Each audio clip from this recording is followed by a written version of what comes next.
We will call the meeting of the Historic Landmark Commission to order. It's a little bit after 4 o'clock. A quorum of the membership is present, and we will proceed per the agenda. I'm Kevin Crooks, by the way, well, I shouldn't say acting. I'm the assistant chairperson of the commission, and today I'm the acting chairperson. So the first item on the agenda is to approve the minutes of the July 30th, 2025 agenda. Is there any discussion? I was going to say, I move that we approve the minutes. A motion is made to approve. Is there a second? Discussion at this point? Any further discussion? If not, all those in favor say aye. Aye. Motion is carried. Now we will proceed to the public hearing, which is on the agenda as a discussion of the potential landmarking of Irving School, 833 South 3rd Avenue. Notice went out regarding this public hearing per the ordinance, and as I said, we started slightly after 4 o'clock. I don't see any members of the public here in the council chambers, so there will be no discussion from members of the public unless they happen to show up while we're still on this agenda item. So we will move on to item number 3 on the agenda, which is discussion and possible action regarding the potential landmarking of that Irving School building. I guess before we start the discussion, I will entertain a motion.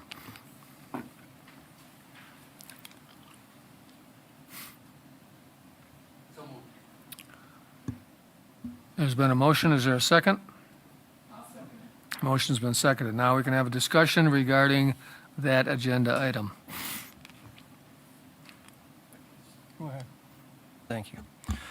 Just to note that we did receive an email, I did receive an email yesterday from Mr. Strike, who is the owner of the property.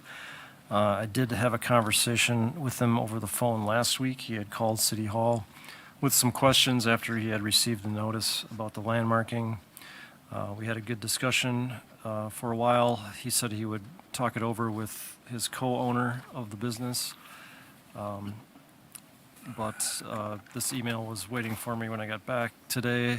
You can read it here, but I guess I'll just read it since it's short for the record. Good morning, Brad. After much discussion between John and myself, the owners of the old Irving School, we would prefer to not have our building designated as a historic landmark. So that's the only public comment that I received on this. Let me just start the discussion by commenting on something that Gary said at our last meeting. And there were a couple members here that weren't present at that, but he said that we typically do not landmark a property if there's opposition from the owner. And I think that's probably mostly true in recent years, but I don't think that's necessarily always been true, and it certainly is not what the ordinance says. So I think we're free to landmark or not. But if we want to carry on that pattern that Gary said exists of not landmarking, that might be a pertinent topic for discussion at this time. Out of curiosity, over the phone conversation, obviously, it wasn't included in the email. What were some of the reasons or concerns for the landmarking from the property owner's standpoint? Sure. Well, the questions were, what it would mean for him, any downsides for the landmarking. I tried to bring up the positives that may come of it. A lot of people, we do have 37, 38 local landmarks. People are supportive of it because they see the benefit in preserving their building, having that notoriety that comes along with the landmark. If they were to sell the property, the potential owners might find that as a benefit to owning a historic landmark.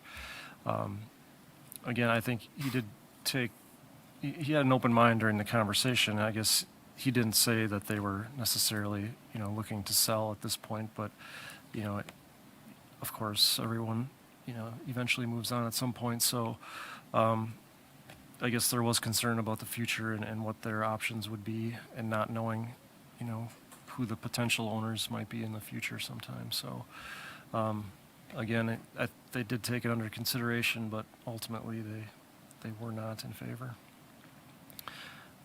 I guess as long as I have the floor, could I just review the standards? I was going to do this earlier, but these are the criteria that this commission should be considering for designation. As you know, the process is for this commission to send a recommendation, then it goes on to the plan commission. They have a different set of criteria, but the ones that this commission should be weighing in on are the ones that you see here on the screen, the four criteria that have to do with historic value. The year of the building isn't necessarily mentioned specifically. It's more about what the historic value of that building is. So just looking at those, my comments would be that A1, broad social history of the community would be reflected in that building because it was a former school. And A3, the architectural characteristics and style are pretty significant given that period when it was constructed. That would be my opinion. So I think it would meet their criteria. Well, 4 as well, perhaps, because it is done by, I never say the name right, Van Ryn. Oh, So I would think that is represented as well. absolutely. I missed the fact that he was the architect. Yeah, there is a substantial write-up from the Historical Society from their catalog of properties that was included in the packet. This was also shared with the commission previously when this property was discussed.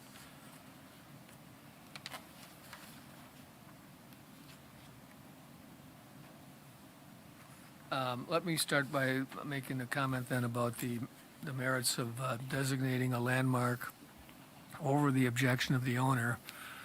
I personally do not think that we should have that policy to not do that.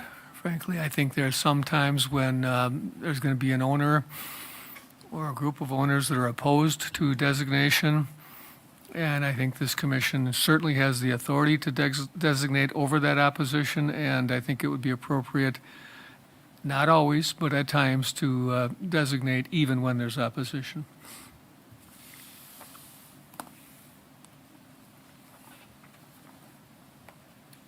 Steve? Kevin, I would agree with that. What I've been trying to do is think of how many times we've faced opposition, and then we went ahead and made the designation. And then I was also trying to think of when we did that, did we have any kind of kickback from the property owner? And my memory doesn't serve me to think of a situation where we did. So I agree with what you have said. I agree with what Brad has said, and also citing what the ordinance says.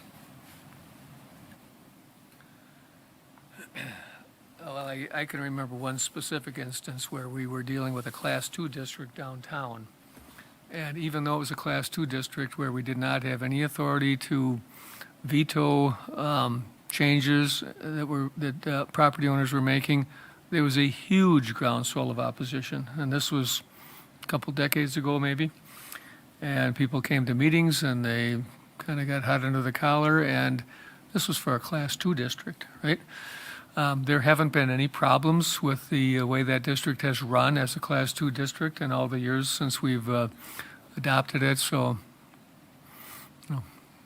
I think I echo your comments, Steve. Further discussion?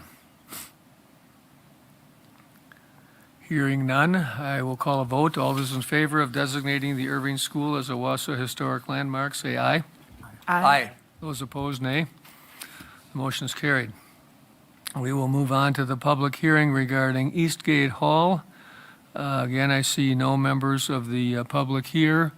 Proper notice was given, and my memory serves me right, that building is owned by either the county or the fair board. I'm not sure which, but it's a public building. The county? Okay.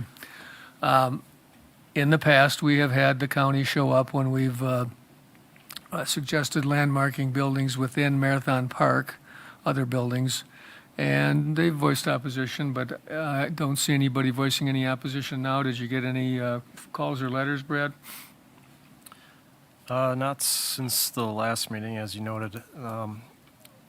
County park staff was in attendance at one of our meetings with some concerns, I guess I would say. Okay. I guess I can't speak for them on whether they'd be formally opposed or not. Right. And I think in the past they've expressed some concerns too, but there are properties within that park that are designated, and I don't think we've had any problems with administering the ordinance, notwithstanding the designation. And there was, again, some additional information passed out. This had been distributed to previous meetings. I just brought it along as a summary from those previous meetings. Okay. So let's move on then from the public hearing. The public hearing is closed at this point. It's 13 minutes after 4 o'clock, and nobody has showed up. So we'll move on to item 5, discussion and possible action regarding landmarking Eastgate Hall. Do we have a motion on that? I move that we landmark the Marathon County Youth Building / Eastgate Building Is and there, the Stone Wing. is there a second? Second? Before we vote, any further discussion? Hearing none, I'll call the vote. All those in favor say aye. Aye. Aye. All those opposed say nay. Nay. Oh, Motion. sorry. Only one vote. I'm just listening and doing as he says. Just for the record, the nay vote is withdrawn. Correct. All right. Motion is carried unanimously. And those two items, the Irving School and the Eastgate Hall, will move on to the next step according to the ordinance, which is the Plan Commission meeting, and depending on how that goes, eventually the City Council. So, next meeting date is Wednesday, September 24th. As the acting chair, I will be setting the agenda for that, and I want you all to know right now that the first item on the agenda is going to be the election of a chair going forward. Just because I'm in the acting chair doesn't mean I have to be the chair going forward. And I will not rule myself out right now, but I can tell you that I've done this role previously for many, many years, and it might be time for the baton to be passed. So think about it. Nobody has to raise their hand right now, but think about it. And I was going to ask, and we also need to find out a representative from the City Council, I believe. The mayor was talking about that just before we started the meeting, and I think that's in process. And it might be somebody you know.